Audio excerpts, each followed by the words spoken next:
voy a explicar los fundamentos teóricos sin tantos términos técnicos, aunque voy a mencionar los términos técnicos para aquellos que los conocen, pero vamos a tratar de explicarlo de un modo un poco más sencillo.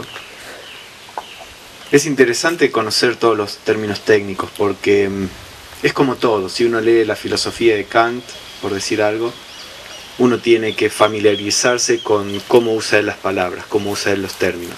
Si van a leer la filosofía de Platón, también tienen que familiarizarse qué significa determinados términos en él. Cada filósofo, como utilizamos palabras comunes, las palabras que tenemos para referirnos a cosas diarias, cada filósofo empieza a utilizar algunas palabras con un significado en particular. De lo contrario, tendríamos que crear un idioma nuevo para referirnos a cosas espirituales. Blavatsky decía que el sánscrito es un idioma que se creó con la intención de que pueda expresar conceptos espirituales. Que los idiomas occidentales en general, los idiomas occidentales modernos en general están desarrollados más para el mundo físico, entonces hay cosas que no se pueden explicar también a través de idiomas modernos. Por eso ella utilizó bastante el sánscrito, utilizó un poco el griego, un poco el chino, tibetano, pero básicamente sánscrito y griego. Esta meditación es una meditación distinta a las que hemos ido desarrollando. Es una meditación que está basada en el desarrollo de la atención, de la conciencia en el sentido de ser conscientes de. Es una meditación que está presente también en muchas tradiciones. En el Zen es llamada Shikantaza, en budismo tibetano, Mahamudra y Dzogchen. En Vedanta se habla mucho de la meditación donde uno es el testigo de la acción, de los pensamientos. Krishnamurti básicamente recomendó ese tipo de meditación, no solo para hacerlo en una práctica en nuestra habitación o donde sea, sino para mantenerlo durante todo el día.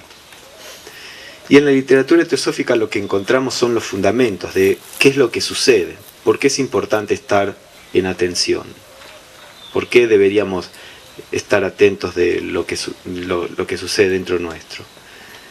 La teosofía, como ha descrito los distintos estados de conciencia de un modo bastante detallado, nos permite ver cuál es el proceso que ocurre y cuál es el objetivo. Entonces eso nos ayuda a saber cómo deberíamos posicionarnos para que esta atención sea correcta.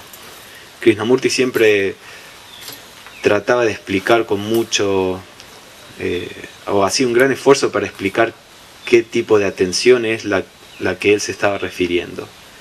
Porque no es una atención como la atención común. La atención común en general en nuestra vida parte a través de, o se genera en un centro que presta atención a lo que está afuera.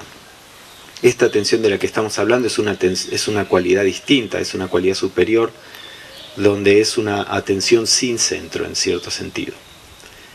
Entonces vamos a ir explorando un poco esta cuestión.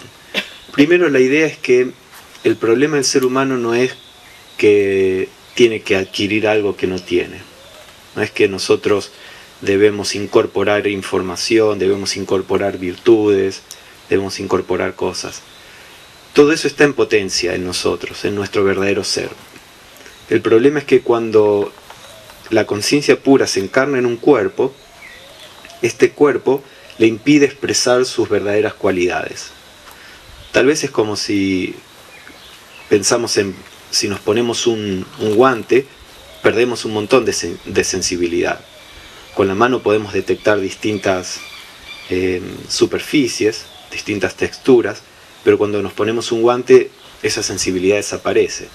En cierto modo eso es lo que le pasa a la conciencia cuando se expresa a través de vehículos físico, emocional y mental. Pero estos vehículos son flexibles en el sentido de que pueden ser desarrollados, reorganizados, de modo que no pongan un obstáculo tan grande a la conciencia. Siempre el vehículo es un obstáculo, incluso en las personas realizadas, en los adeptos, el cuerpo o los cuerpos ofrecen cierta limitación, pero uno puede reducirla al máximo, esta limitación. Ahora, para reducir esta limitación, dos cosas son necesarias. Uno, que los vehículos de conciencia se refinen, que se construyan de la materia más sutil disponible. En la teosofía se habla de distintos planos de materia, y cada plano tiene como una gradación de materia. La materia más densa es útil para manifestar y para expresar las cosas más densas. Por ejemplo, si vamos al campo emocional, las emociones más densas se expresan a través de la materia densa. Con emociones densas me refiero a violencia, agresión o celos o cosas así mucho más relacionadas con lo primitivo. Las emociones más sutiles también se expresan a través de materia sutil. Entonces, como nosotros venimos a nivel evolutivo, nuestros vehículos vienen del animal, comenzamos con materia bastante grosera, bastante densa. Y con el tiempo vamos refinando los vehículos de modo que estén construidos de la materia más sutil posible para que expresen los sentimientos más sutiles posibles. Ahora, estos sentimientos sutiles no son producidos por la materia, son producidos por la conciencia.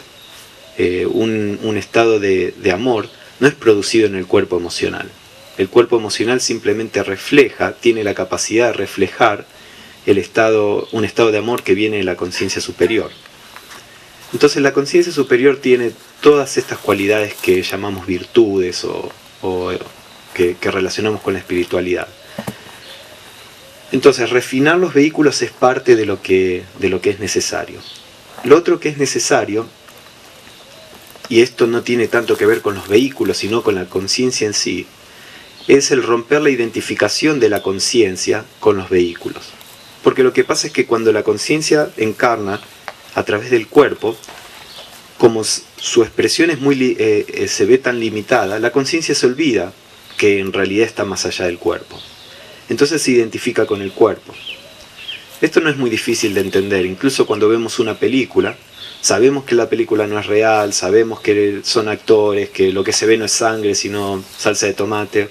Y sin embargo nosotros nos identificamos con la película, sufrimos con el actor, tenemos miedo, tenemos ansiedad, porque hay un proceso, la conciencia tiene la capacidad de identificarse con algo, de modo que reproduce en sí misma lo que está pasando afuera o lo que le está pasando al otro.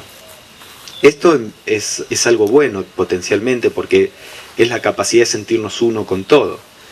Pero cuando se produce con ignorancia, cuando esta identificación se da sin una clara conciencia de cómo son las cosas, produce problemas.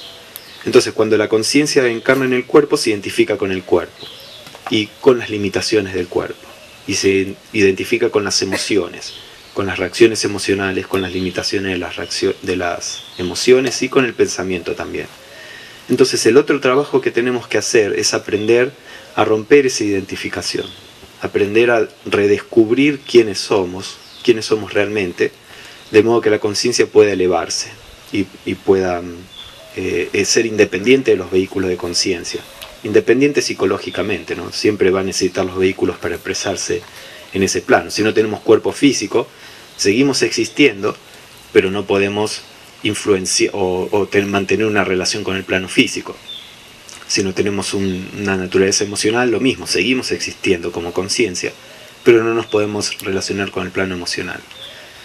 Entonces siempre la conciencia depende de los vehículos, pero al menos psicológicamente puede ser libre de ellos, no verse arrastrada por la naturaleza de los vehículos. Esta meditación lo que trata de hacer es de romper esta identificación con la personalidad. La parte de purificación, la parte de refinamiento de los vehículos, viene a través de el tratar de llevar una vida espiritual en general, una buena alimentación, el tratar de fomentar emociones más positivas y sanas, el tratar de expandir nuestra mente, de profundizar, de desarrollar la habilidad de comprender. Eso va refinando los vehículos. Pero además de eso tenemos que trabajar en quebrar esta identificación con lo personal. Y ahí es donde actúa este tipo de meditaciones. Especialmente esta. Entonces, la idea es, no es que tenemos que adquirir algo, sino que tenemos que descubrir lo que somos. Y para eso para entender cómo funciona esto, tenemos que examinar un poco cómo está constituido el ser humano. En la teosofía se dice que existen dos grandes campos o aspectos en el ser humano, lo que es el ser superior y el ser inferior. El ser inferior es el cuerpo, la vitalidad, las emociones y la mente cotidiana. Y el ser superior es lo que se denomina el ser puro, Atman en sánscrito, la sabiduría, Buddhi en sánscrito, ya lo voy a escribir ahí, y después la mente superior, que es Manas en sánscrito. Voy a necesitar un micrófono porque tengo que escribir algunas cosas allí. Entonces, déjenme que les muestro más o menos cómo la teosofía explica la constitución humana. Bueno, se dice que existe en todos nosotros y en toda la naturaleza una chispa divina que en sánscrito se llama Atma Buddhi y que a veces se le llama la mónada. Mónada significa uno. Atman es la realidad absoluta. Atman está en todo. Todo es Atman. Todo lo que ve en la materia, las emociones, los pensamientos. Atman es el sustrato de todo. Y está en todas partes. No podemos decir yo tengo mi Atman, ustedes tienen su Atman. Atman es uno y a veces es simbolizado como el contenedor de todo el universo. Buddhi también es un principio universal. Buddhi también está presente en toda la naturaleza y por lo tanto no nos aporta una conciencia personal. Podríamos decir que Buddhi es como una conciencia universal.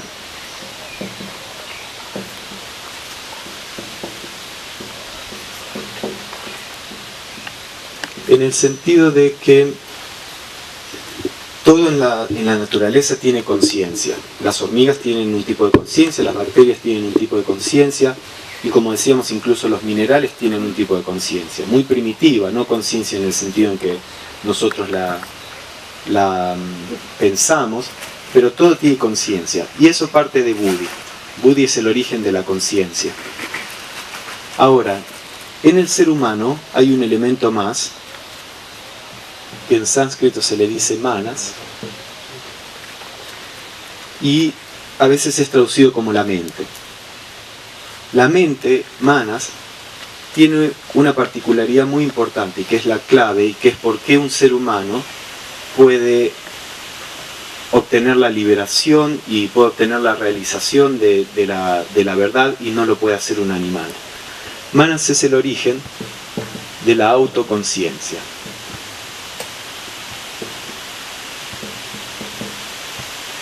Hay una diferencia entre conciencia y autoconciencia.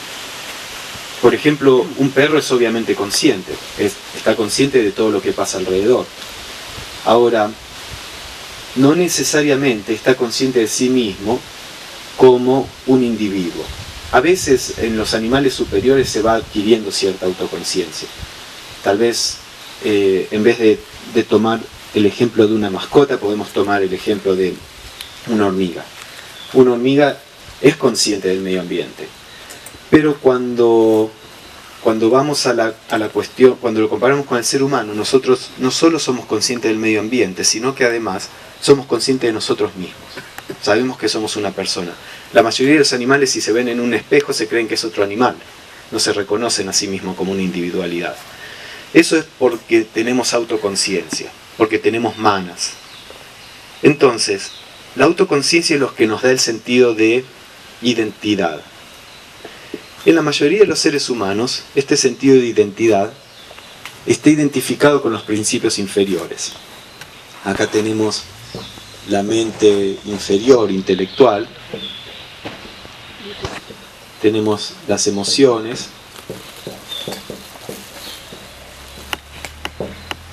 Tenemos la vitalidad.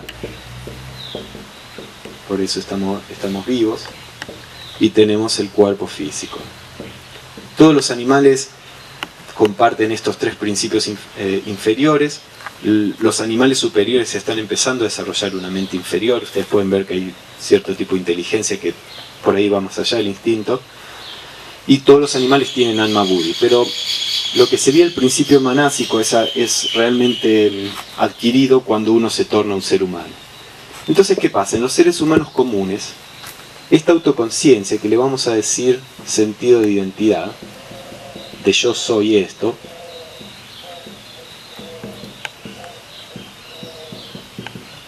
está relacionada con los principios inferiores.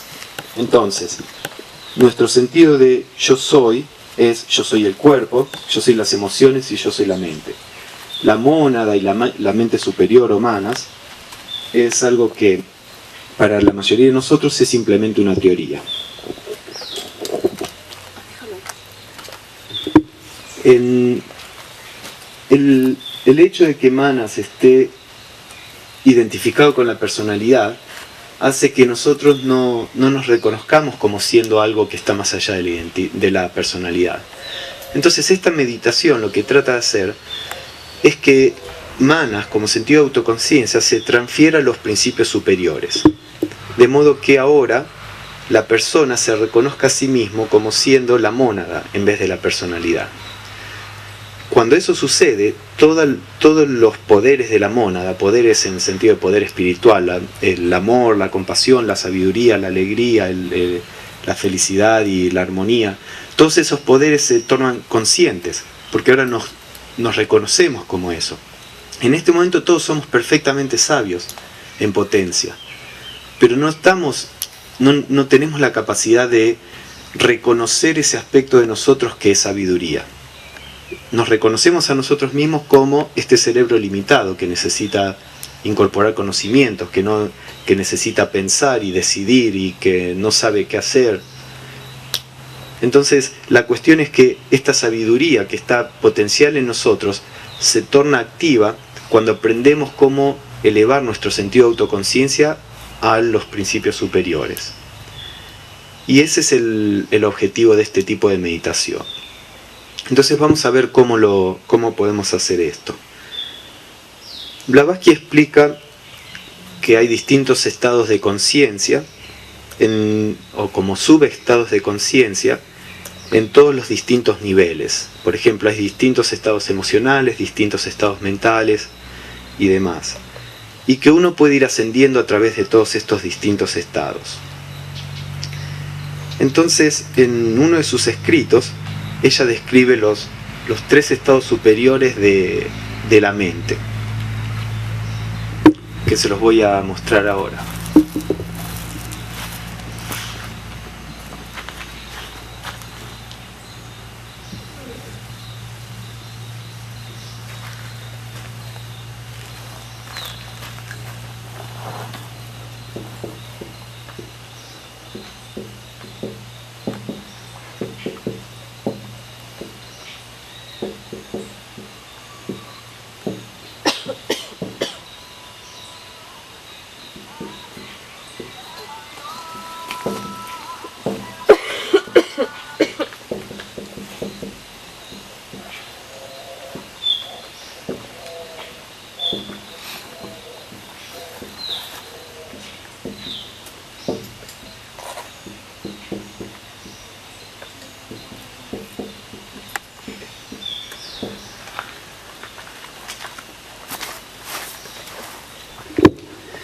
Bueno, ahí en el pizarrón ven los tres subestados superiores a nivel mental. Ella dice, ahí estamos poniéndolo desde el inferior al superior, de arriba hacia abajo.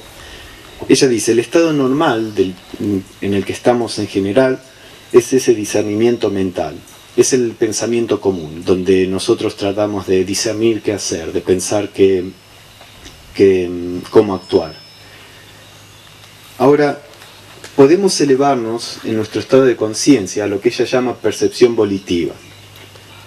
La percepción volitiva es un estado de conciencia donde nosotros estamos en control de las percepciones. Por ejemplo, cuando tenemos un estado de un estado emocional fuerte, en general ese estado emocional nos arrastra. Pero si tenemos la capacidad de hacerlo, si practicamos, si tratamos de meditar y de desarrollar la autoobservación, existe la posibilidad de observar y de decidir dejar de lado algunas cosas. Es más fácil verlo con el dolor físico, por ejemplo. Nos duele el brazo y tenemos la posibilidad de olvidar conscientemente el dolor. Olvidar en el sentido de no prestarle atención. Está bien, duele, me focalizo en otra cosa, no... ¿Se entiende? Es la capacidad de no dejarse llevar por una sensación, por un dolor, de tener control sobre las percepciones. Ahora, existe un estado superior, eso es un estado superior que es la persona que se deja llevar por todas sus emociones, ¿no? Ahora, existe un estado superior que es lo que ella llama apercepción espiritual, y esa apercepción espiritual tiene que ver con un estado de conciencia puro en sí mismo, donde es un estado de atención profundo, sin dejarse llevar por las emociones y sin tratar de controlar las emociones o percepciones. Entonces, entiende, uno es esclavo de las reacciones, supongamos. En el otro estado, uno está en control de las reacciones. Pero hay un estado superior en donde uno es el testigo de las reacciones, donde ni se resiste ni se deja llevar. Ese es el estado más elevado a nivel mental, y es llegando a ese estado donde nos ponemos en contacto con Buddhi, con el principio de sabiduría.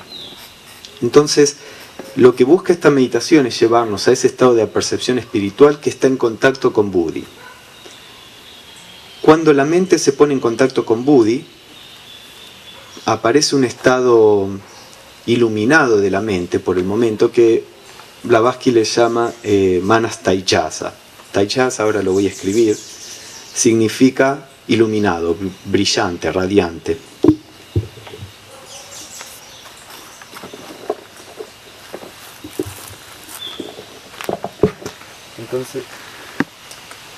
Entonces supongamos que estamos aquí. En este caso estamos viniendo al revés de cómo dibujamos este diagrama. Aquí tendríamos Buddhi, que es ese estado de sabiduría, y como un puente tenemos lo que se llama manas taijasa.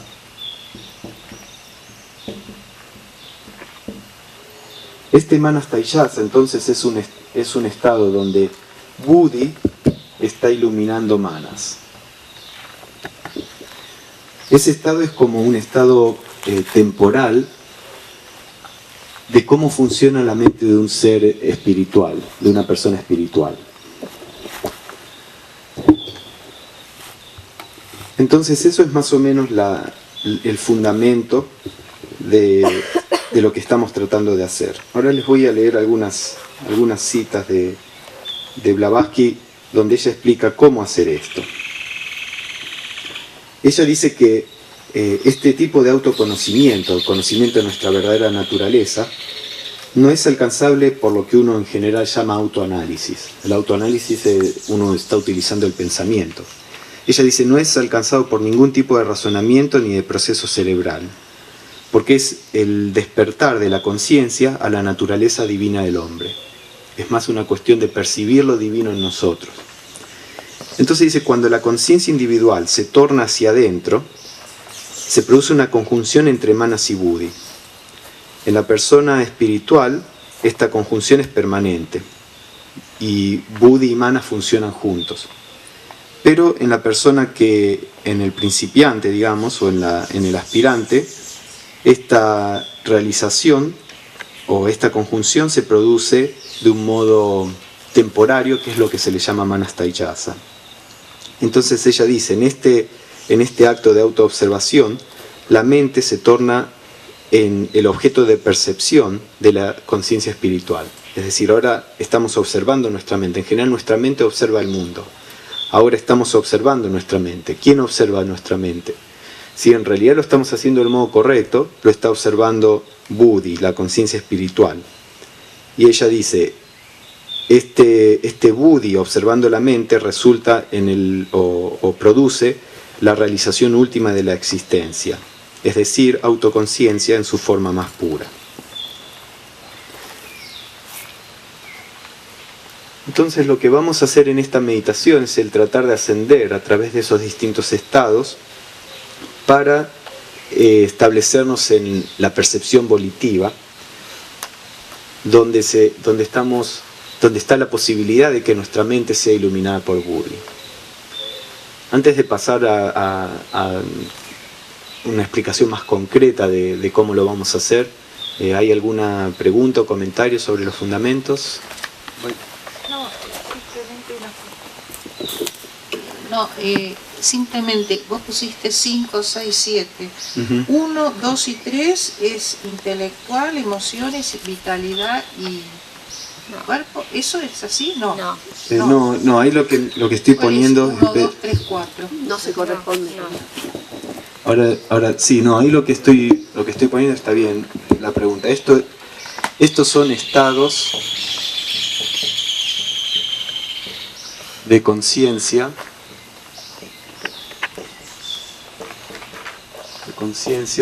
de manas. Entonces, aquí nos estamos centrando en manas, o bueno, tendríamos que incluir la mente inferior.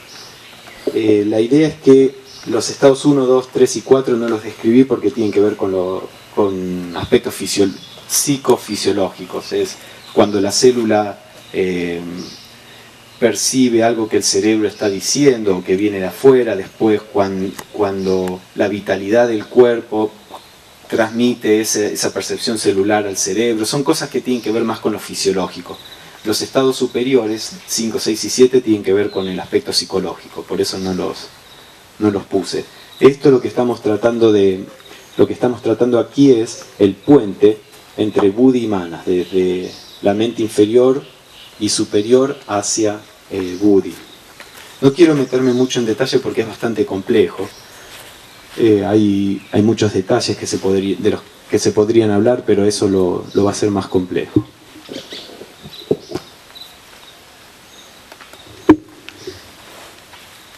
¿Alguna otra pregunta o comentario?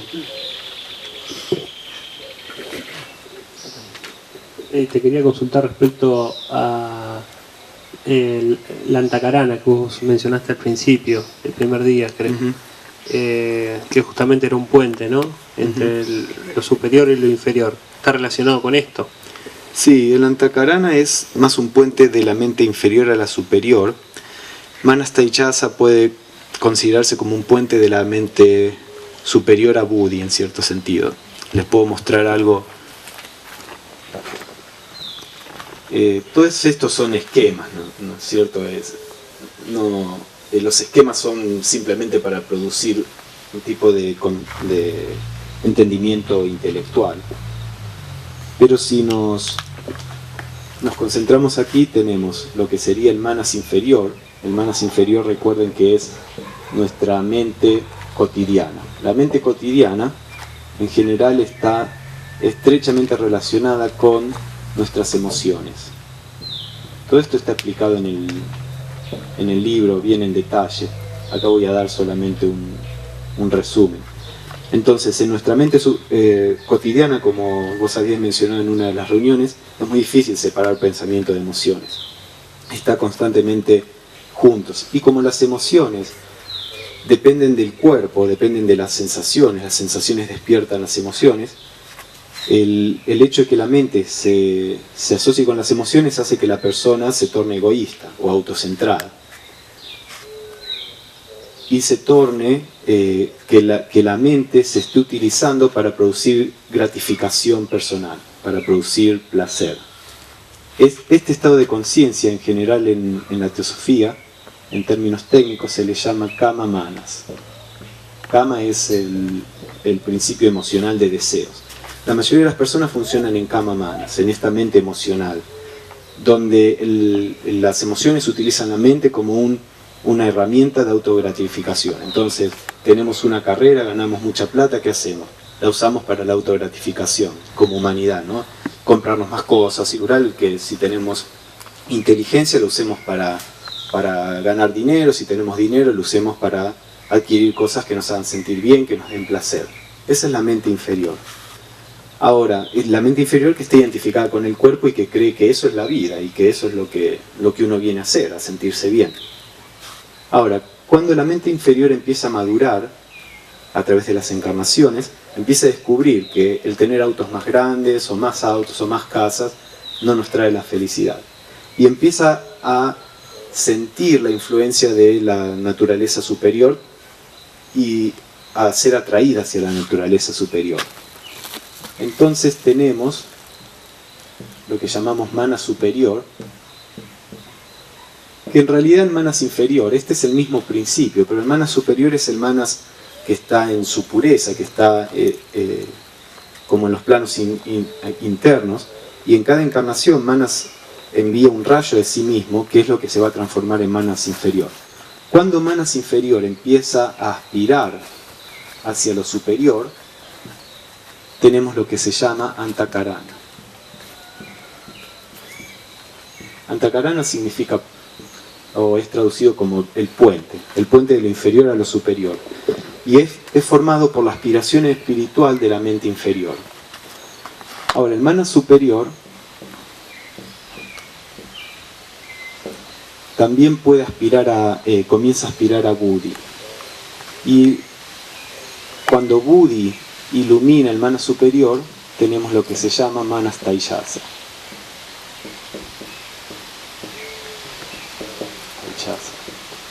Ahora, recuerden que la mente superior y la inferior son una misma, entonces cuando se produce el manas taijasa se está produciendo también el manas taijasa en todo manas, en la mente inferior. Entonces este esquema es más o menos simplemente esquemático, justamente. Y acá tenemos Atma y acá tenemos la mónada. Al comienzo de la evolución, la mónada Atma Buddhi es inconsciente, en el sentido de que no tiene una conciencia personal. Las bacterias tienen Atma Buddhi, son una expresión de Atma Buddhi, los bancos también, todo en el universo es una expresión de Atma Buddhi.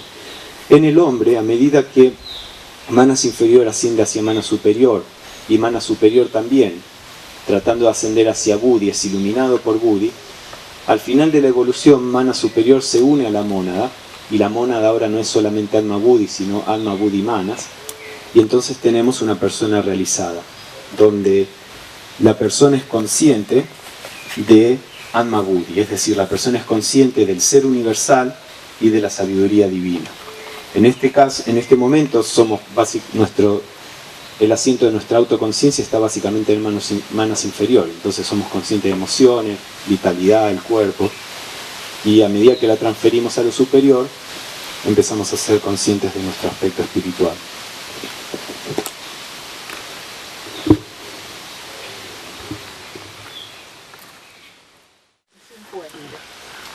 Entonces, la idea es que cuando uno está en el estado de manas taijasa, uno está en contacto con la sabiduría innata que todos tenemos, con Buddhi.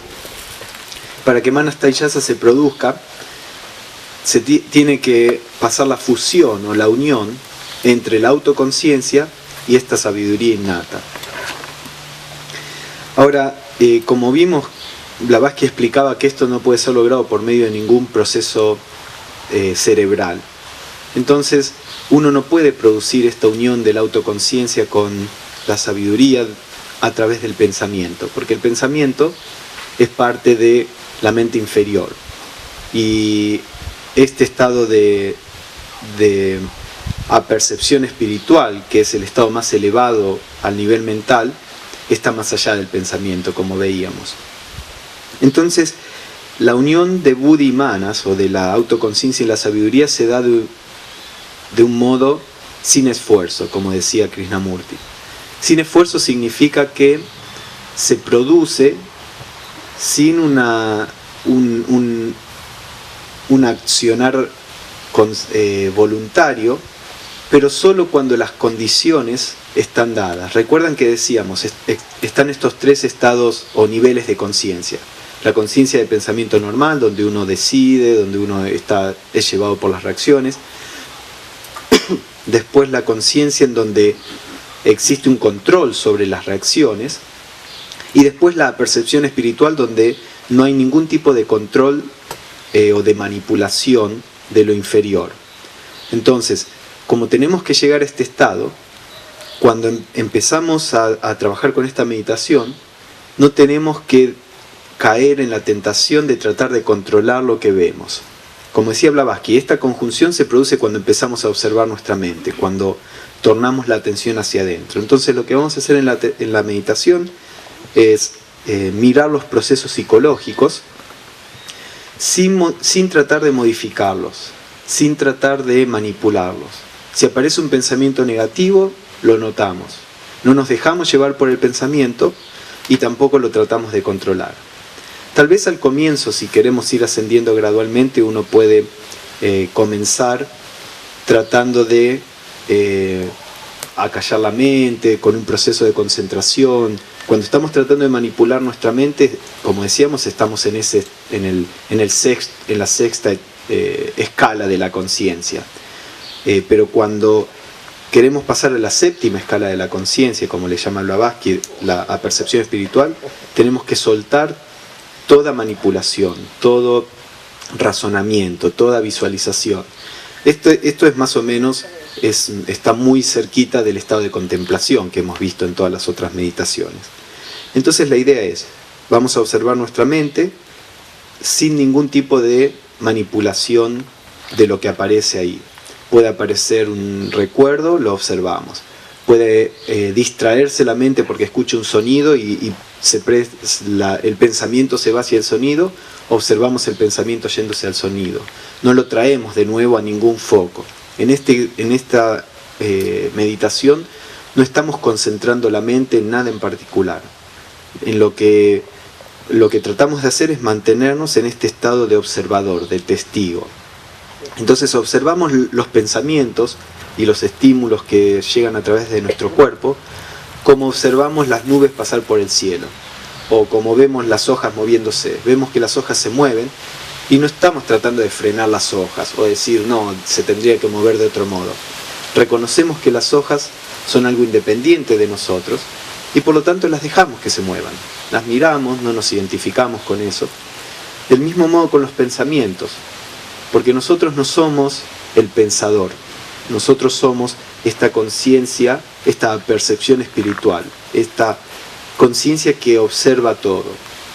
La idea es que la conciencia pura encarna en lo que llamamos la mente inferior, cuya actividad son los pensamientos. Encarna en lo que llamamos el cuerpo emocional, cuya actividad son las emociones. Y en el cuerpo, cuya actividad son las sensaciones y acciones. Pero ninguna de estas cosas es la conciencia pura.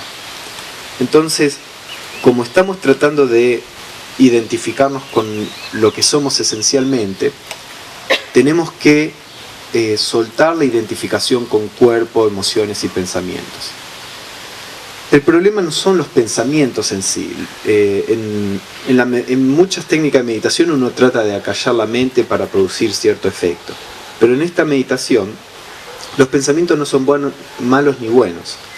El problema no es el pensamiento es la actividad natural de la mente inferior. El problema es la identificación con el pensador, el creer que yo soy el que piensa, el creer que yo puedo intervenir, que puedo modificar los pensamientos. Obviamente hay una entidad ahí que puede intervenir, que puede modificar los pensamientos, que puede decir esto y aquello, pero el tema es que yo no soy esa entidad. Por ejemplo, en la teosofía se dice que cuando una persona muere, se desprende primero del cuerpo físico. Después pasa por una serie de estados y se desprende del cuerpo emocional y de los elementos de la mente inferior. Y la conciencia se va a otro estado que se le llama Devachan. Ahora, el cuerpo emocional y la mente inferior asociada, esa energía queda como flotando, digamos, en los planos internos durante un tiempo determinado hasta que se va disolviendo, igual que el cuerpo que le lleva un tiempo disolverse.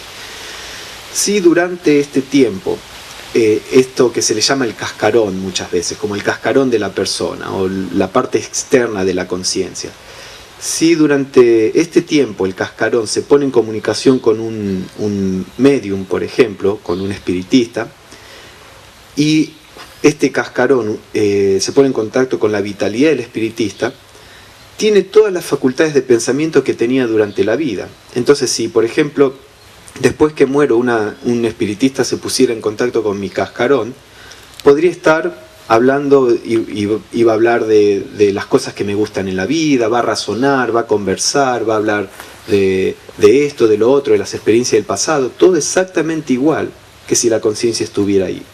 Lo único que no va a haber es creatividad. El cascarón no puede descubrir algo nuevo, no puede crear, porque todo eso es parte de la naturaleza superior.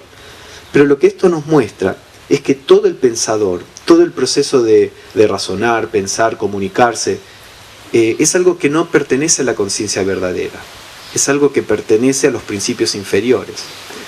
Entonces esto es algo que es difícil de comprender al comienzo porque nuestra cultura no nos enseña sobre esto, pero desde un punto de vista profundo, nosotros somos, cuando por ejemplo en este momento que estoy hablando, lo que estoy hablando es el resultado de la memoria acumulada de las cosas que he estudiado, de las experiencias que he tenido, y de un poder innato de conectar las cosas y de expresarlas. Pero nada de eso soy yo en realidad, ni ninguno de ustedes. Lo que soy en realidad es la conciencia que está viendo que el cuerpo está hablando, que se está moviendo, que está razonando. Nosotros somos esa conciencia. Al principio puede parecer como algo muy austero. Siempre recuerdo la película Matrix, donde al personaje ahí, a Neo, cuando él despierta de la ilusión, él estaba como en una ilusión generada por computadoras, una realidad virtual, y cuando él despierta de la ilusión, la persona que lo estaba guiando le dice: bienvenido al desierto de lo real, y muestra como que la realidad era un desierto. Y a veces la realidad se siente de ese modo cuando estamos identificados con lo inferior. Entonces pensamos en lo espiritual y parece muy austero. ¿Por qué? Porque es como cuando estamos acostumbrados a comer algo con muchas especies, con muchos gustos. Después comemos una comida natural y nos parece que no tiene gusto, porque hemos perdido la sensibilidad de eso. Pero la comida natural es mucho mejor para el organismo. Entonces, a medida que nos vamos acostumbrando, uno le empieza a sentir todos esos gustos más sutiles y eso es mejor para el organismo. Es lo mismo que con nuestra conciencia. Cuando estamos acostumbrados a sentir el mundo a través de la parte más grosera del cuerpo, las emociones, los pensamientos, y nos ponemos en contacto con la parte espiritual que es tan sutil, a veces parece muy austera, parece vacía, pero con el tiempo uno va desarrollando la sensibilidad y va descubriendo en ese estado un estado que no puede ser comparado con nada de lo que experimentamos físicamente. Incluso en meditación, un estado de alegría se torna algo que perturba el estado de meditación. Cuando la persona realmente está meditando para establecerse en su estado espiritual y no para generar un estado de placer, incluso cuando a veces se produce un estado de alegría, uno ve cómo eso está perturbando el estado de profunda paz que hay y lo trata de dejar de lado. No es algo que uno quiera, porque es demasiado violento, incluso si es un estado de alegría, ¿no? Entonces, el punto es que cuando estamos hablando de estas cosas, si parecen muy austeras, sepan que es por esta cuestión de la falta de sensibilidad, pero que toda persona que va experimentando los estados superiores dicen que no hay comparación cuando uno empieza realmente a ser sensible a eso con el tipo de vida que llevamos a través de los vehículos inferiores. Entonces, volviendo a la idea principal, los pensamientos en sí no son malos. Uno puede dejar que los pensamientos hagan lo que quieran, siempre y cuando uno esté observando. El pensamiento es malo cuando hay identificación. Por ejemplo, aparece un estado de ira. Si yo me identifico con el estado de ira, entonces esa identificación es como, ¿se acuerdan? En una de las reuniones dijimos, es como enchufar un aparato a la electricidad. La identificación es ese enchufe, entonces ahí le empezamos a dar energía a la ira. Pero si estamos en este estado de taiyasa, si estamos en este estado de observación, puede que haya una emoción completamente negativa, completamente positiva, y el estado de taiyasa no es afectado en absoluto. a veces se lo relaciona con un espejo. Supongamos que tenemos un espejo.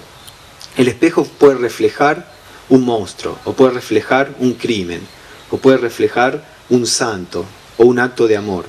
Pero el espejo nunca es alterado por lo que refleja, nunca es manchado, no puede ser polucionado de ninguna forma.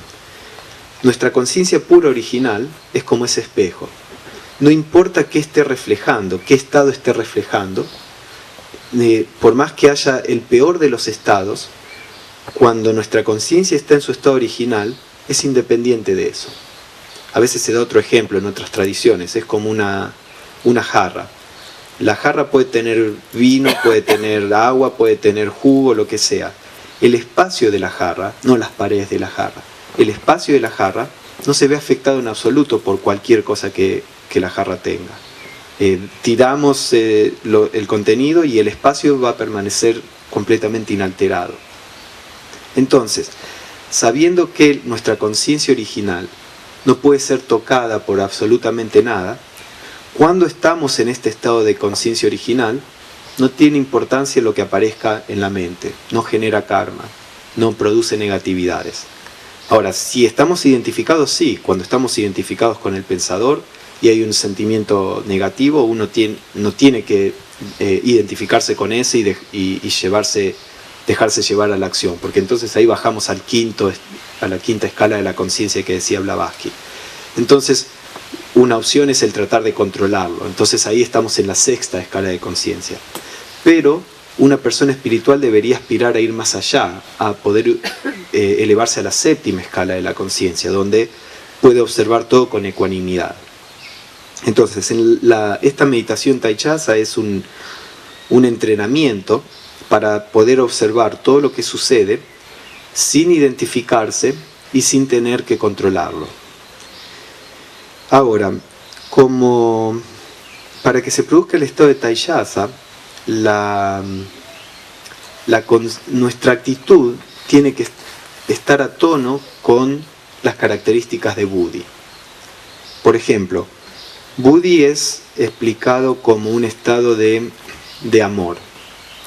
Eso significa que si cuando estamos observando nuestros pensamientos aparece un estado de severidad, estamos cerrando la puerta a la posibilidad de Manas Taichasa, la posibilidad de la unión de nuestra conciencia con Buddhi. Buddhi solo se puede manifestar cuando hay un estado de amor. Es por eso que, por ejemplo, Krishnamurti dice, cuando observen sus pensamientos, incluso si es un estado de ira, obsérvenlo cuando uno observa un niño, cuando uno observa una flor, con amor, con un sentido de integración. De lo contrario, la observación va a estar anclada en los niveles mentales. Entonces eso es parte del entrenamiento. No es fácil cuando uno está enojado el sentarse y empezar a observar el enojo sin un juicio, sin una condena, sin severidad, ¿no? A veces uno lo observa para que desaparezca. Eso quiere decir que lo estamos observando con una condena. Estamos diciendo, el estado de ira no es correcto y quiero que desaparezca. O me hace sufrir, quiero que desaparezca. El posicionamiento de la mente en el estado de Taichasa es muy sutil. Entonces uno tiene que lograr esa completa ecuanimidad donde uno se da cuenta que no importa, que no somos el estado de ira y no somos el estado de alegría. Que la ira es como la hojita que se está moviendo en el árbol y nosotros la estamos observando.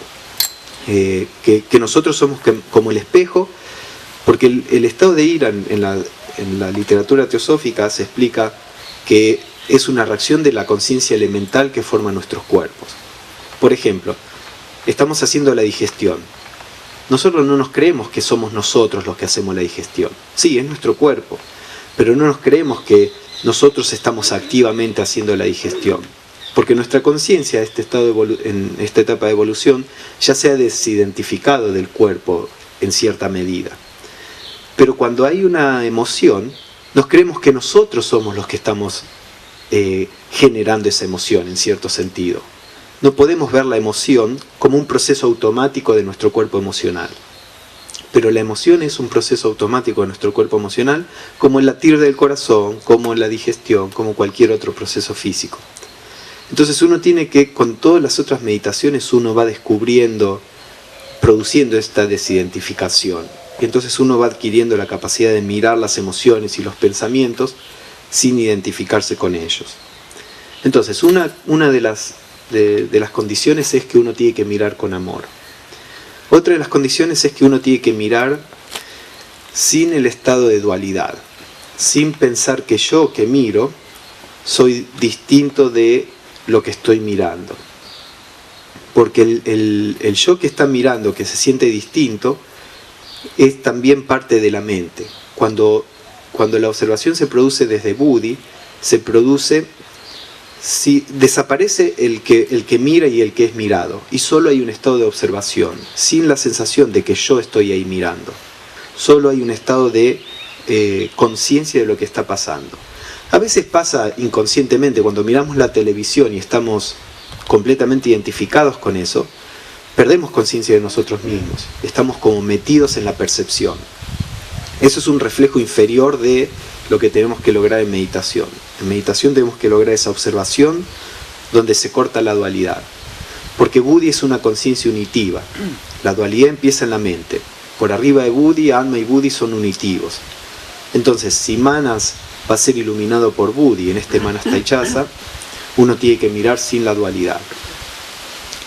También, como decía, tenemos que mirar sin manipular, porque la manipulación, el tratar de corregir los pensamientos, es un producto de el creer que yo soy distinto a los pensamientos y que puedo manipular los pensamientos. Entonces eso introduce dualidad y también introduce la identificación con el pensador. Entonces, más o menos estas son algunas de las condiciones que tenemos que tener en cuenta para que podamos establecer nuestra mente en la correcta, posicionar nuestra mente de un modo correcto para tratar de llegar a este estado de Manas Taichasa. ¿Hay alguna pregunta sobre esta parte antes de que practiquemos la meditación? ¿Se entiende más o menos cómo es la idea? Margarita, a ver, alguien que le acerque un micrófono. En el momento... Sí. Hola. Sí. En el momento en que se puede producir el desprendimiento, ¿no es cierto? Por lo general sucede que uno lo sujeta por miedo, no hay una entrega total, y creo que uno tiene que estar entregado, ¿no es cierto? Sí, es verdad. Ahora, eso es cierto a nivel de la sexta escala de la conciencia, es decir, donde nosotros tenemos control sobre lo que está sucediendo, ¿no? Por ejemplo, estamos meditando y cuando estamos en este estado de conciencia donde todavía estamos identificados con el que controla, digamos, uno percibe que está teniendo miedo, entonces, por ejemplo, uno dice, no, tengo que soltar el miedo, tengo que relajarme y todo eso. Ahora, si elevamos la conciencia a la otra escala, a una escala superior, entonces nos damos cuenta que el miedo y que el que controla, el que dice tengo que soltar o no, es todo parte del mismo proceso y nosotros no somos ellos.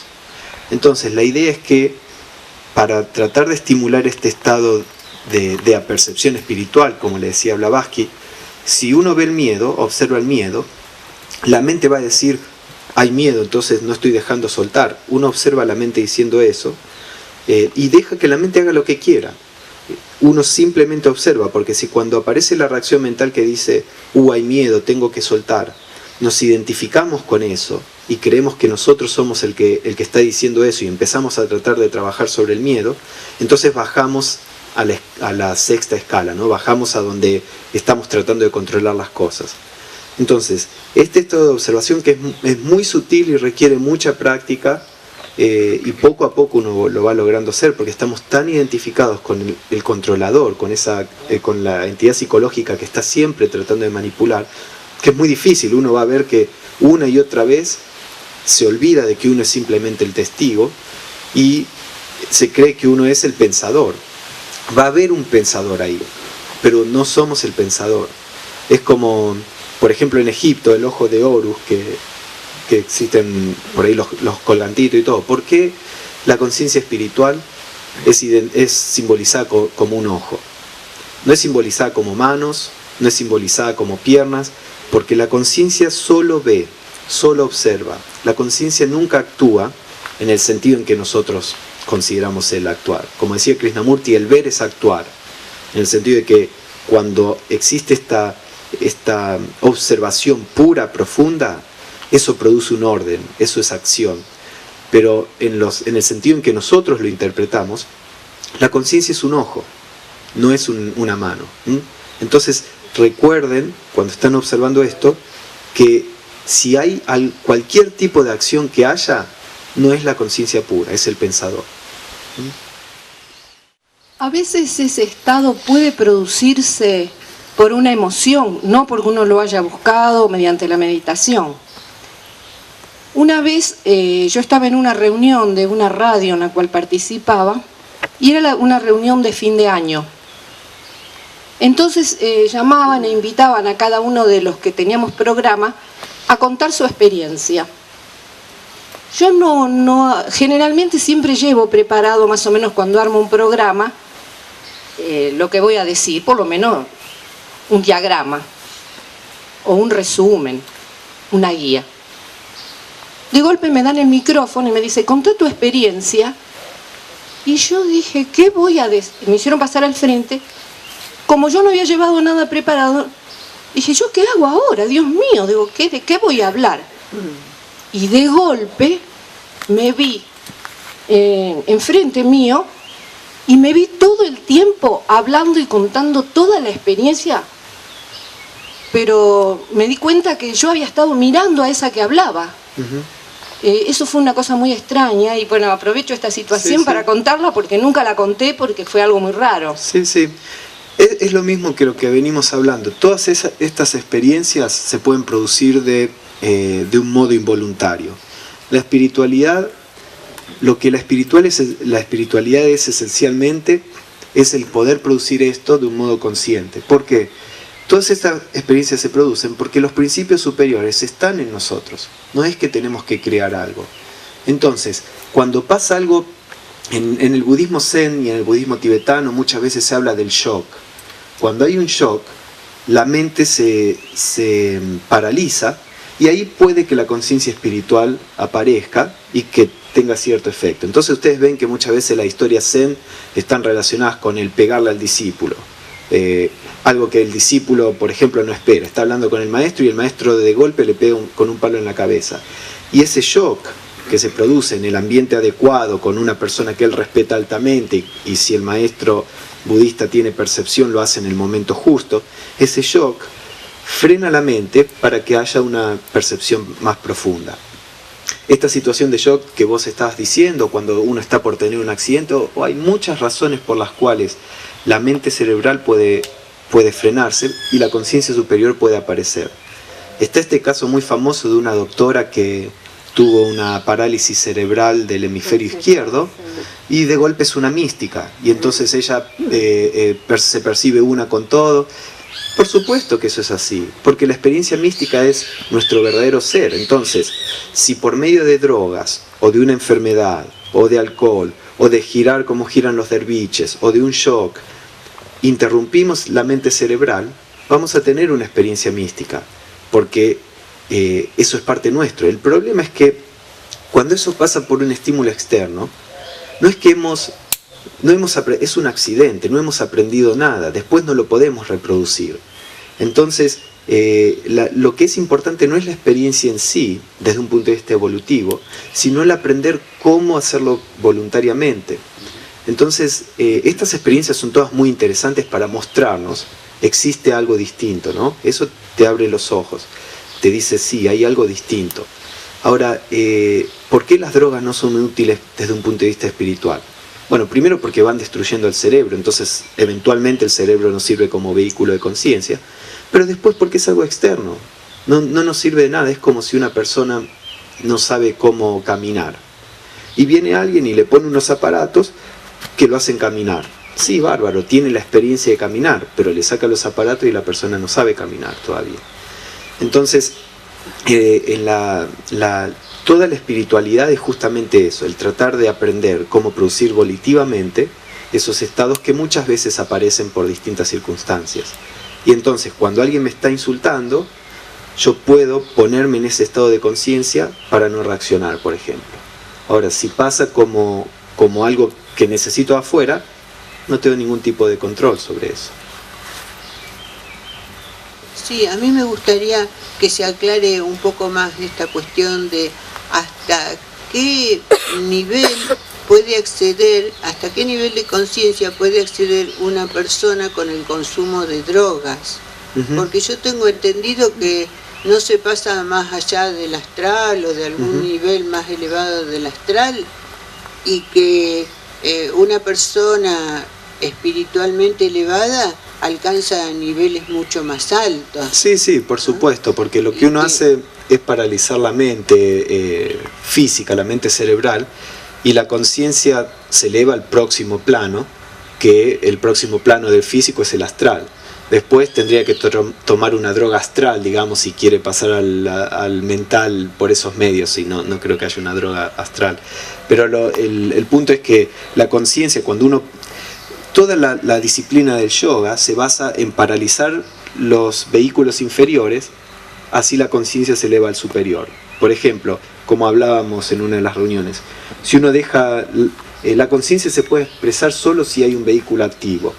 Si uno deja su cuerpo sin movilidad alguna durante suficiente tiempo y el cuerpo deja de poder actuar como un vehículo de percepción, la conciencia va a ir al próximo plano, al plano astral.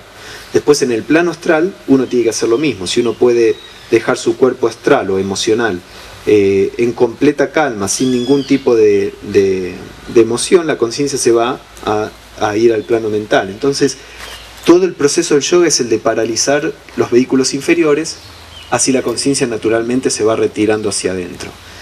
Con una droga lo que hacemos es paralizar la mente cerebral. O con el alcohol, muchas veces hay muchas tradiciones chamánicas que utilizan el alcohol, o como los derviches con el girar mucho, o con el fijar la vista en un punto en la pared para que se vaya adormeciendo los nervios. Hay muchas estrategias para paralizar la mente cerebral de un modo externo que es artificial. El astral no es un plano espiritual. Ahora, el astral es mucho más menos denso que el físico, y la persona cuando va al plano astral por primera vez le parece que eso es una experiencia mística. Simplemente es una experiencia distinta, pero le parece... Pueden tener también experiencias infernales. Sí, por supuesto. De monstruos, de miedo. El plano astral... Puede suceder cualquier cosa, puede suceder que tengan vivencias muy gratificantes, pero también de las otras. Sí, por supuesto. El plano astral es como el plano físico. Hay entidades peligrosas, entidades que son inofensivas, hay experiencias buenas, experiencias malas. Es como si uno se mete en un bosque que no conoce. Tal vez ve ciervos, ve animales que no conocía, o tal vez se encuentra con un tigre, un león, ¿no? En el plano astral también, uno va al plano astral y se puede encontrar con cualquier tipo de experiencia. En general, una persona que tiene una vida más o menos pura y demás, eso genera un tipo de protección en contra de las entidades más peligrosas, pero también en general las personas que utilizan drogas o alcohol o cosas por el estilo, es el mismo hecho de utilizar esto produce una densificación de su cuerpo emocional. Entonces cuando van al astral muchas veces se conectan con las partes más negativas. Es todo un tema muy complejo que no podemos ver en detalle, pero el punto esencial es que todas las experiencias espirituales pueden producirse por métodos artificiales o accidentales o de un modo consciente. La espiritualidad significa el hacerlo de un modo consciente. La experiencia espiritual en sí no es el objetivo. No es el objetivo. Acá no estamos con el objetivo de producir una experiencia. Porque si ese es el objetivo, entonces hay modos más fáciles. No traten de generar una disciplina de meditación. Hay modos más fáciles de generar experiencias raras, digamos. Pero eso no tiene sentido. No es el objetivo de generar una experiencia. Vayan a la montaña rusa, también tienen una experiencia. ¿Eso los cambia? Eso no nos cambia, es una experiencia más. Por eso Krishnamurti muchas veces hablaba también en contra de la experiencia. Lo que acá estamos haciendo es el aprender cómo ir más allá de las reacciones y no que algo externo nos haga ir más allá de las reacciones. Sí, yo quería agregar un poco esta cuestión de la mesa verde, de la gente que se puso a consumir ayahuasca, que sí, yo coincido con vos, que es justamente para tener experiencias, porque los que practican esto son los chamanes de ciertas tribus y que lo hacen para conectarse con el espíritu de las hierbas, para poder curar a la gente de su tribu. Pero resulta que después las personas que sabían que la ayahuasca produce ciertas experiencias espirituales, o psíquicas, la consumen sacado del contexto donde estos chamanes consumían la ayahuasca, porque ellos los chamanes siempre tienen, tengo entendido yo, que tienen esas experiencias de muerte, renacimiento, y después toman la ayahuasca para inspirarse. Y las experiencias de muerte y renacimiento son periodos muy largos de muchas privaciones de todo, de comida, de sueño, de relaciones sexuales. Entonces sienten que se muere y como que nacen a otro nivel de conciencia después de todas esas privaciones. Y en ese contexto consumen la ayahuasca para inspirarse, para elegir las hierbas apropiadas para curar a los enfermos de su tribu. Sí, sí. ¿No? Hay dos cosas allí. Primero, el contexto. En el mundo espiritual, como dijimos, la intención es la acción. Entonces, una persona toma una droga, por ejemplo, para tener una experiencia basada en el placer, basada en la identificación con el cuerpo. Eso va a producir una experiencia completamente distinta de una persona que lo hace por un motivo más altruista y demás. Porque la intención nos dirige a dónde vamos, nos dirige el estado en el que estamos. Como vemos acá, estamos hablando de estados que son todos distintos y que tienen que ver con nuestra intención o el estado en sí. Por otro lado, los verdaderos chamanes del pasado no usaban ninguna droga porque ellos eran naturalmente psíquicos. A medida que como esta línea de trabajo, digamos, a través de lo psíquico pertenecía, según las enseñanzas teosóficas, a otra etapa de desenvolvimiento y de evolución. En este momento lo psíquico no es el método que se utiliza para la evolución, porque la mente intelectual está muy desarrollada, pero no nos vamos a meter en eso. Pero el tema es que en el pasado los chamanes eran psíquicos y no necesitaban ningún tipo de droga. A medida que eso se va perdiendo, porque la evolución va avanzando hacia el desarrollo de la intelectualidad y los poderes psíquicos por un tiempo se pierden naturalmente, los chamanes empiezan a consumir drogas para mantener la posibilidad de ver en el astral abierta. El problema es que muchas de las drogas, como decíamos, terminan dañando el cerebro, algo que no sucede cuando la persona es naturalmente clarividente, y a medida que el cerebro se va dañando, la persona puede ir degenerándose, porque la percepción espiritual se manifiesta en la conciencia cerebral a través de la glándula pineal. La glándula pineal es afectada por varias cosas. Las drogas afectan muchísimo a la glándula pineal. El alcohol afecta a la glándula pineal. Emociones muy fuertes afectan a la glándula pineal. Entonces, a medida que una persona va usando drogas, puede ir progresivamente afectando a la glándula pineal, y si eso sucede, la conciencia superior cada vez puede expresarse menos en la conciencia cerebral. Cuando eso pasa y el contacto con la conciencia superior se va perdiendo, la persona puede empezar, sin darse cuenta, lentamente a caer más en la hechicería que en la parte positiva de toda la experiencia psíquica. Entonces es complicado, es un tema complejo que requiere o que tiene muchos factores en cuenta. pero de todos modos sí, no es recomendado el tratar de producir experiencias, porque la experiencia en sí no es algo espiritual. Así que en lo que a nosotros nos concierne, creo que la idea es, debemos aprender cómo acceder a esos estados sin ningún tipo de ayuda externa, en ese sentido, ¿no? Porque también están estos libros de Don Juan, que es un chamán que consumía el peyote y la mescalina. Sí. Sí, no quiero hablar mucho de eso en el sentido de que cada tradición tiene su camino. Desde el punto de vista teosófico hay explicaciones bastante, digamos, desarrolladas de por qué no es lo más recomendado, pero bueno, no quiero hablar mucho de eso, primero porque no es específicamente el tema y después porque no es algo que, bueno, tenemos que respetar las distintas tradiciones, ¿no? Yo coincido totalmente con vos, sí, con sí. la filosofía, pero como que tenemos que estar al tanto porque todo esto sucede a nuestro alrededor y tenemos que tener una opinión más o menos Sí, clara. sí, es verdad. Es verdad. Sí, yo ahí en el libro expliqué un poco esta cuestión de las drogas, no entré demasiado en detalle. Sí, creo que menciono la glándula pineal también, no me acuerdo. Sí. Pero expliqué un poco esto para que al menos haya un cierto conocimiento básico. Y no es reversible, ¿no es cierto? Claro. Después si uno se da cuenta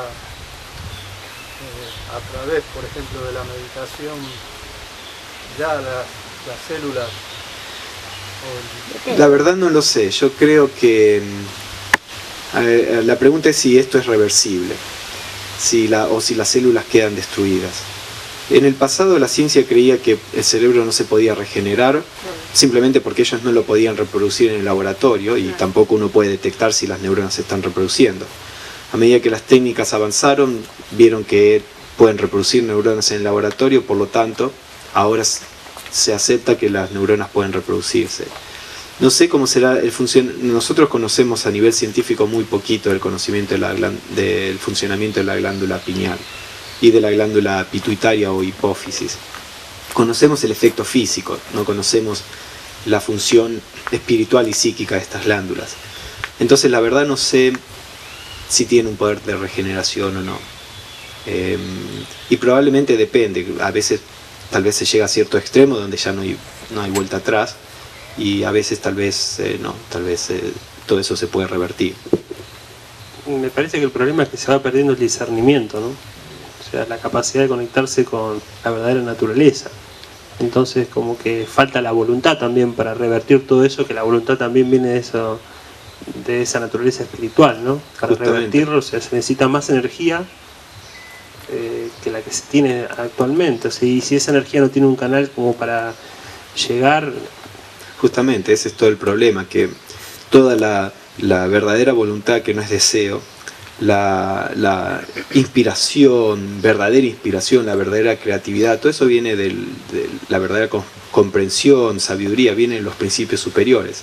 Si cortamos la comunicación con la conciencia cerebral, no le hace nada a los principios superiores siguen como son, pero la personalidad deja de poder expresar las cosas espirituales. Y por eso también tenemos en muchos artistas que lo que a veces se llama arte, porque arte hoy por hoy se llama cualquier expresión de la así llamada creatividad, pero la creatividad que se expresa es una creatividad desde el punto de vista teosófico inferior, relacionada con las emociones más crudas, porque si el artista vive una vida de excesos así, de sustancias, digamos, y eso, muchas veces la creatividad espiritual, la posibilidad de conectarse con la creatividad espiritual se pierde. ¿Y los medicamentos? La pregunta sobre los medicamentos. Algunos medicamentos alteran el funcionamiento normal nervioso. Si es posible, siempre se aconseja evitarlos tanto como sea posible, pero a veces no es posible, y a veces la acción correcta es usar medicamentos. Este es mi punto de vista, ¿no? Sobre nada de esto está dicha la última palabra, pero si una persona tiene un defecto físico donde hay un desbalance químico o hormonal, y eso no tiene vuelta atrás, es parte del karma, del prarabdha karma, del karma físico de esta vida que la persona tiene. A veces no queda otra opción que el incorporar algo de afuera para producir cierto balance. El tema es que, bueno, nosotros abusamos de esas drogas, siempre recurrimos a las drogas, a medicamentos me estoy refiriendo en este momento, en vez de tratar de solucionar las causas, que a veces es posible. Los medicamentos muchas veces simplemente tapan el efecto o tienen un efecto secundario que es peor, que todos sabemos sobre esto. Entonces, eso es lo complejo, los medicamentos. Pero a veces hay un organismo que kármicamente nació sin ciertos componentes y bueno, no queda otra opción que adicionarlos desde afuera. A ver, esperemos por el micrófono. Sí, ahí atrás.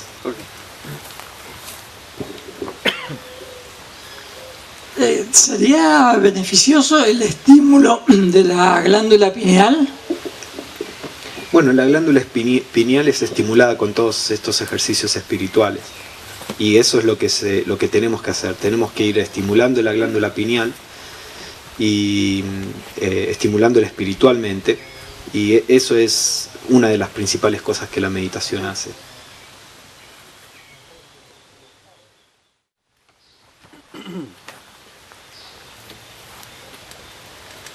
Entonces nos sentamos de un modo cómodo.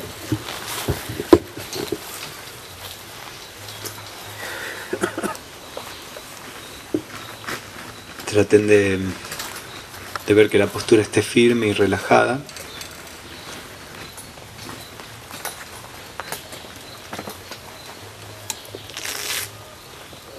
Que su espalda esté más o menos recta.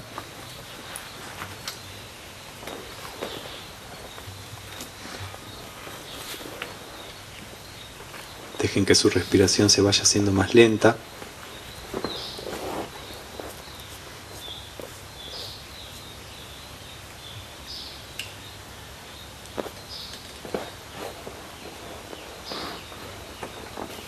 Y que su cuerpo se relaje.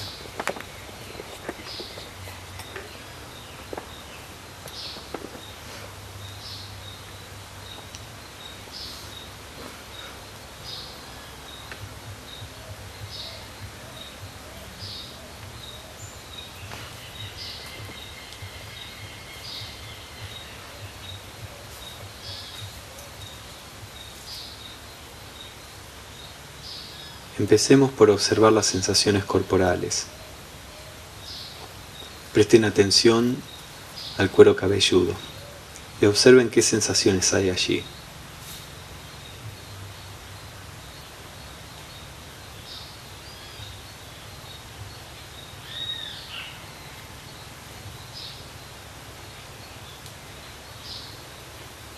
Puede haber sensaciones de frío, de calor, de cosquilleo. No las nombren, simplemente obsérvenlas.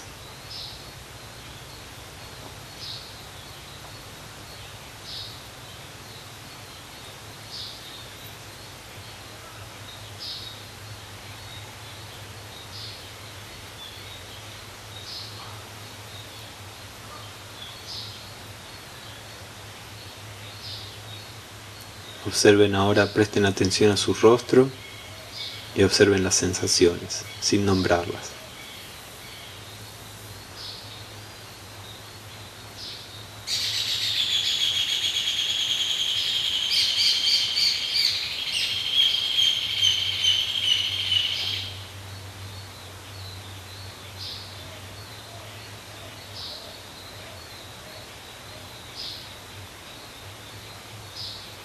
Ahora vayan bajando y observen las sensaciones en el tronco, en la parte superior del cuerpo.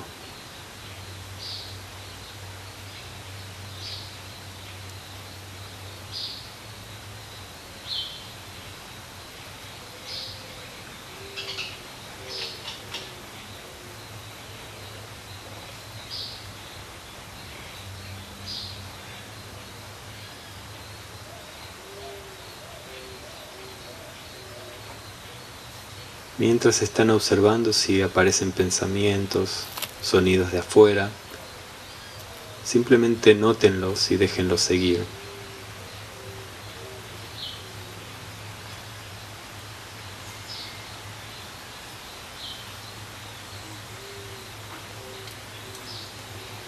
Ahora observen las sensaciones producto del estar sentado.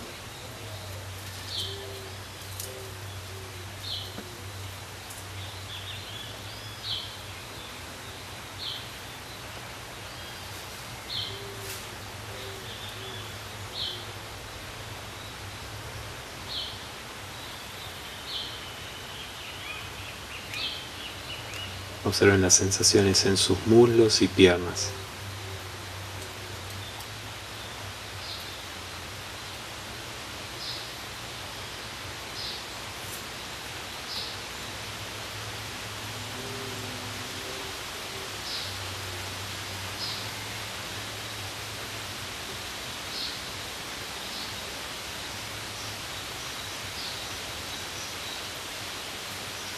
Y finalmente observen las sensaciones en sus pies.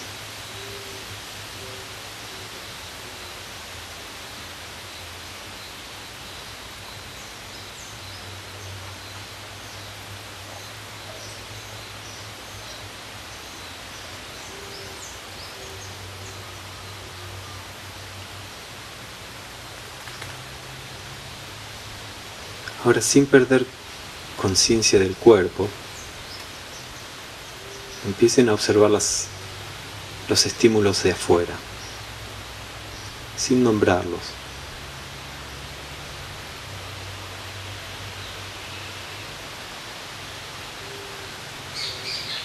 Estímulos táctiles, auditivos, etc.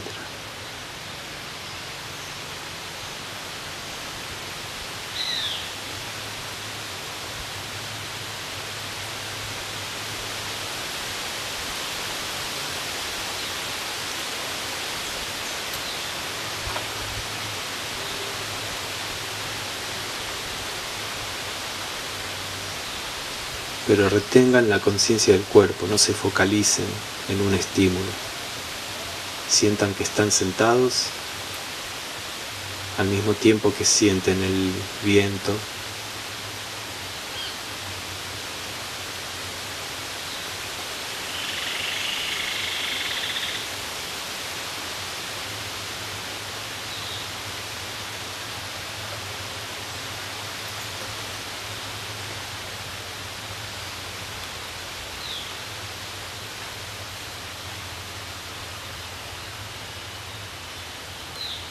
Esto lo pueden hacer si no se enfocan en ninguna de las percepciones. Mantengan una atención abierta, sin foco.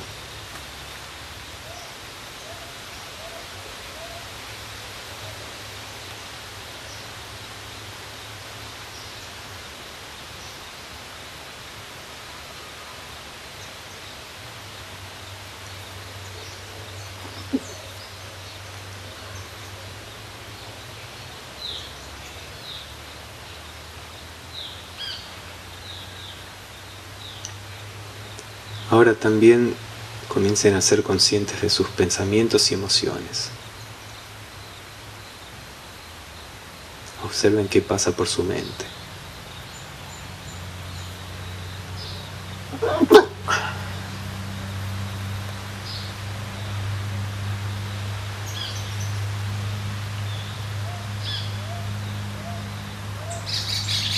Pero mientras observan, integren todos los estímulos. Nada es una distracción. Porque aquí lo importante no es el foco, sino el estado de atención.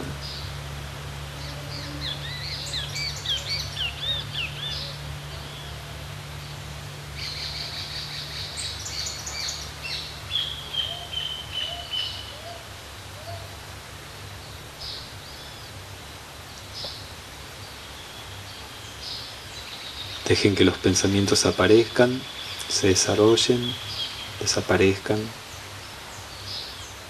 y den nacimiento a otros. Simplemente véanlos fluir.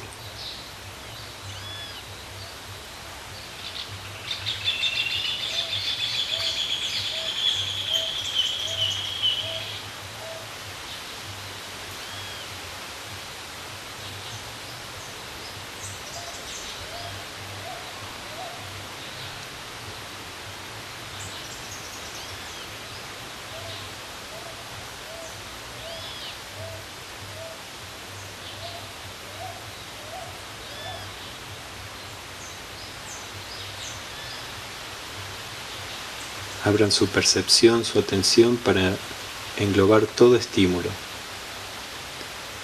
Miren cualquier cosa que pase por el campo de su conciencia, sin elegir.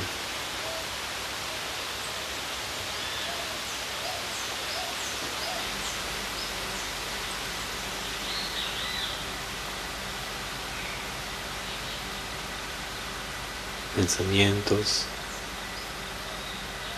sonidos, sensaciones.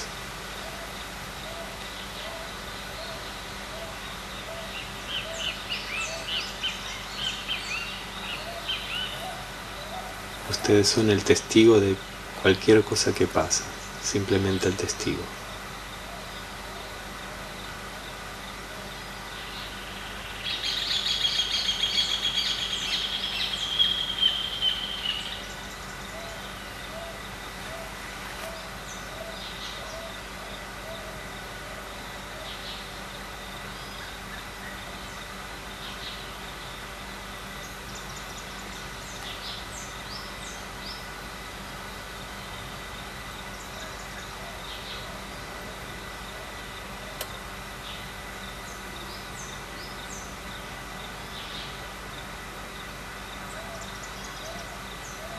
Si el pensamiento hace un comentario sobre las sensaciones, simplemente observen el comentario.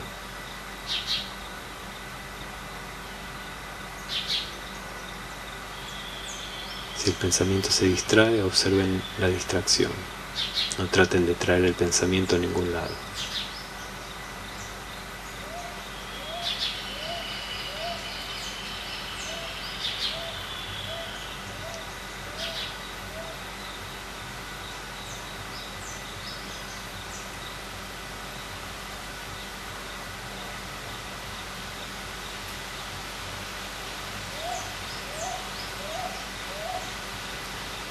Suelten toda idea de control y simplemente sean. No traten de hacer, simplemente sean.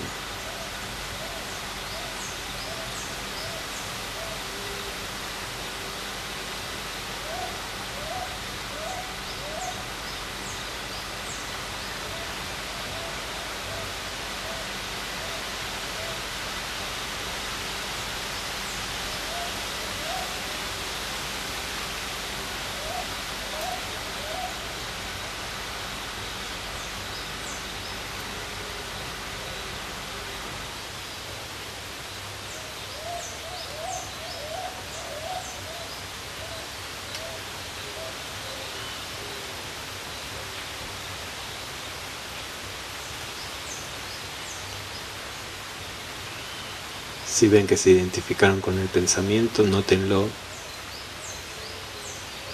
y vuelvan a observar el pensamiento, sin pensar que ustedes lo están pensando.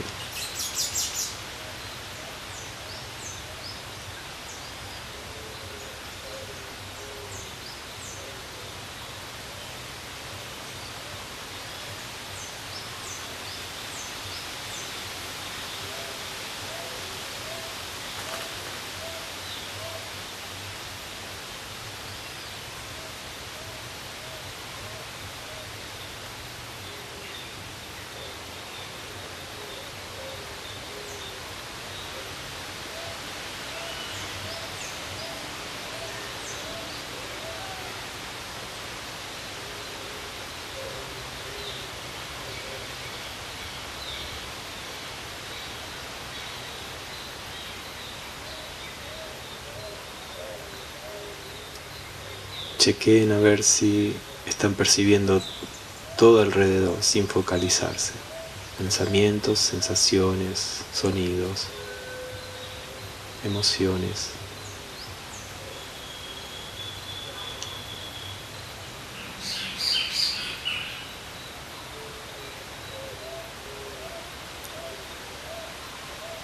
Y con esta conciencia alerta y clara, tratando de mantenerla, pueden abrir los ojos cuando lo deseen.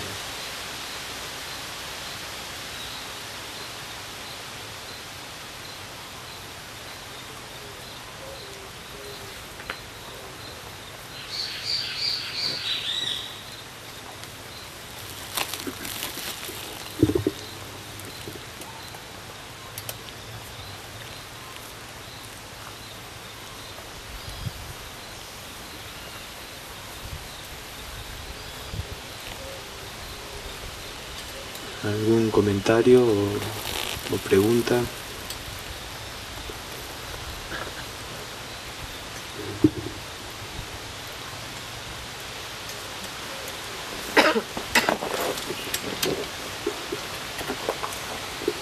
Sí, ¿por qué volvés a la realidad abriendo los ojos directamente? ¿Lo recomendás como un sistema más práctico?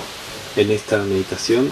En general, porque la rutina la que veo yo son de ir aflojándose suavemente, así, pero la tuya también es muy rápida para volver a la realidad, ¿no? ¿La recomendás? Sí, especialmente en esta meditación, en esta meditación en particular, nunca deberíamos habernos ido de la realidad. Esta meditación es precisamente el estar absolutamente consciente de todo, entonces no hay ningún otro estado a donde volver. En otras meditaciones depende de lo que ustedes necesiten. La meditación que hablamos ayer tiene un proceso de volver, pero después el resto de las meditaciones, no sé, en algunas personas el pasaje puede ser más lento que en otros. En esta en particular no hay pasaje. Teóricamente uno está con su conciencia consciente de todo, entonces no necesariamente hay pasaje. Yo te quería hacer una pregunta.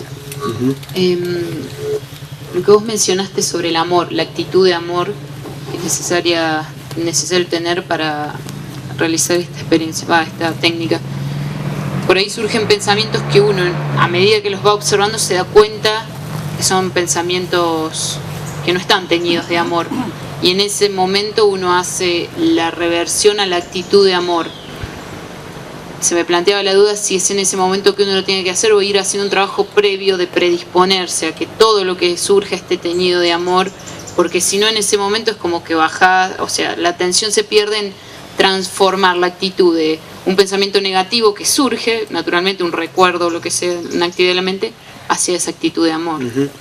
Sí, todo intento de formar o de modificar está todo dentro de lo que sería la sexta escala de la conciencia, ¿no? Cuando estamos tratando de manejar y todo eso. Entonces, todas estas, las cosas que hablamos de que tiene que haber una actitud de amor, que no puede ser una actitud de severidad y todo eso, es más que nada para que notemos si nos estamos identificando con esa actitud opuesta. Por ejemplo, aparece un sentimiento negativo, entonces que notemos si está ese sentimiento negativo y cuando lo notamos lo soltemos, más que con la intención de generar algo activamente.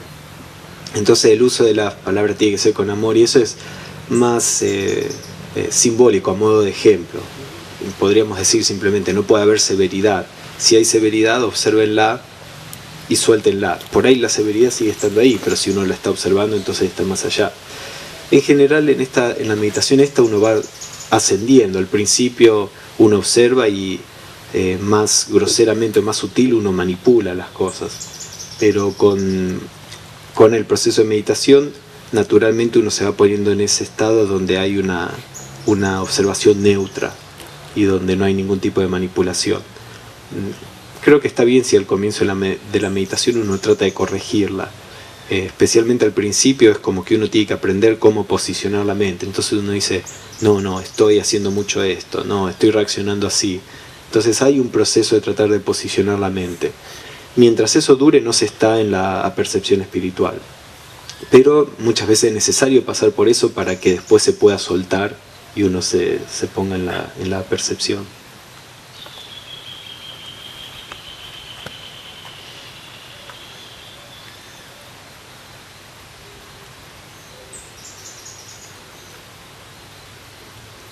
¿Algún otro comentario, pregunta? Esta meditación es bastante compleja, a menos que tengan cierta práctica. Y compleja no porque sea difícil a nivel de los pasos, sino porque no estamos acostumbrados a estar en ese estado de total ecuanimidad y observación sin identificarse, sin reaccionar. Pero como todo se va logrando a medida que uno lo practica. Al principio, a veces pasa que cuando uno quiere observar algo, lo que está tratando de observar desaparece. es porque uno lo observa como con demasiada intención. Cuando uno observa los pensamientos con una fuerte intención, es como que esa intención disuelve el pensamiento. Pero con el tiempo uno va aprendiendo a observar sin esa intensidad. Entonces deja que los pensamientos vayan pasando cuando uno observa en silencio. Esa observación interfiere menos en el proceso del pensamiento que cuando uno observa con toda intención. Pero al principio no hay otra forma, uno observa con intención.